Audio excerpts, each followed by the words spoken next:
आशिम में सबसे पहले तो आप तो चौथी बार जीतने की मुबारकबाद पेश करते हैं। नहीं, बहुत शुक्रिया। और जगह जगह आपका सत्कार किया जा रहा है। ये नशा और जो चिल्ला रहे लोग नशा और कॉर्पोरेटर चेंजिंग की बात कर रहे हैं। देखिए, ऐसा है ना कि नशा के खिलाफ मैंने जिस तरह पहले किया था अभी भी वही करूँगा। मैं असेंबली में खड़े होकर के गवर्नमेंट के सामने, असेंबली के स्पीकर के सामने मंत्रियों को मैं यही कहूँगा कि भाई नशा जहाँ जहाँ बढ़ रहा है पुलिस को लगाइए और नशा ख़त्म कीजिए।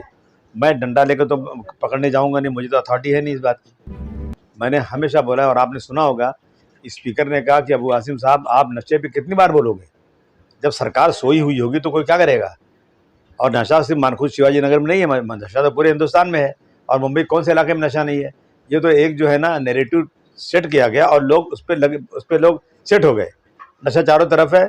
मैं जिस दिन चुन कर आया उसके फ़ौरन बाद मैं अजीत पवार जी के पास गया और मैंने उनसे कहा कि मैं नशे के खिलाफ कितना बोल चुका हूँ और आपके जो उम्मीदवार गए थे वो कह रहे हैं नशा मेरे इलाके में बहुत ज़्यादा है और आपने सुना है हाउस के अंदर कि मैं नशे के खिलाफ कितनी बार बोल चुका हूँ। तो उन्होंने मुझे वादा किया कि गवर्नमेंट बनने दीजिए, हम वहाँ पे कुछ न कुछ बंदोबस्त करेंगे। उसके पहले भी होम मिनिस्टर ने एक अलग स्क्वाड बनाने की बात किया है कि अलग स्क्वाड रहेगा जो नशे की रोकथाम के लिए काम करेगा।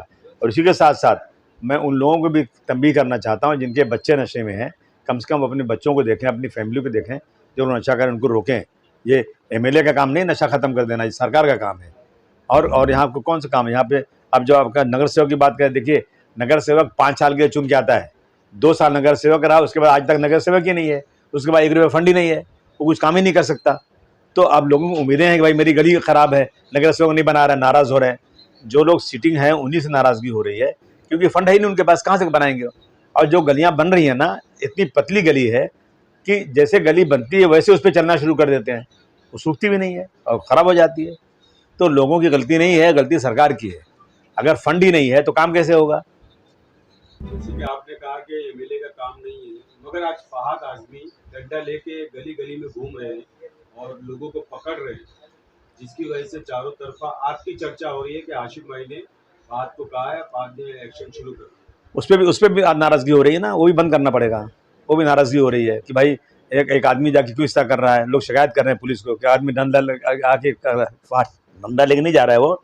मैंने फहाद वगैरह से कहा, अपने ग्रुप से कहा कि तुम लोग जहाँ जहाँ नशे वाले बैठते हैं पुलिस को बताओ। उस पर पुलिस को एतराज़ है कि साहब लोग कंप्लेन कर रहे हैं कि आपके आदमी क्यों आ रहे हैं। इसका क्या रास्ता है?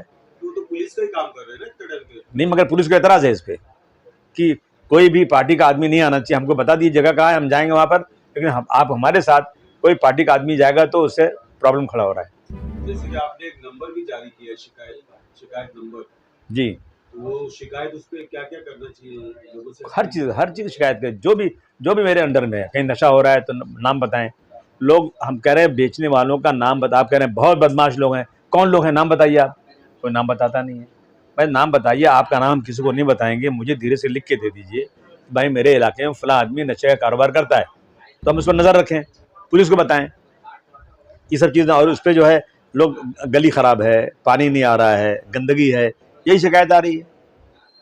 जैसे कि इस बार पूरे महाराष्ट्र में मानकुद शिवाजी नगर असेंबली की चर्चा चल रही थी, हॉट सीट माना जा रहा है, मगर लोगों ने साफ जाहिर कर दिया कि चौथी बार अबू आशिम आजमी। तो विधानसभा की आवाम से कुछ अपील करना चाहिए? नहीं, मैं आवाम का शुक्रिया अदा करूँगा कि ऐसे वक्त में भी जब चारों तरफ से लोगों ने घेर के रखा था और बड़े बड़े पैसे चल रहे थे, सरकार की तरफ से पूरी मदद थी, पुलिस भी उनकी सपोर्ट में खड़ी थी, जो कुछ वोटिंग के दिन भी उनके साथ वो लोग खड़े थे, सरकारी मशीनें उनके साथ थी, लेकिन उसके बाद भी लोगों ने वोट दिया, चुन कर दिया। मैं उनका बहुत शुक्रिया अदा करता हूँ और उनको यकीन दिलाता हूँ कि आपको मुझसे कभी मायूसी नहीं होगी इंशाअल्लाह। जिस उम्मीद से आपने चुना है मैं आपकी उम्मीद पर खरा उतरूँगा।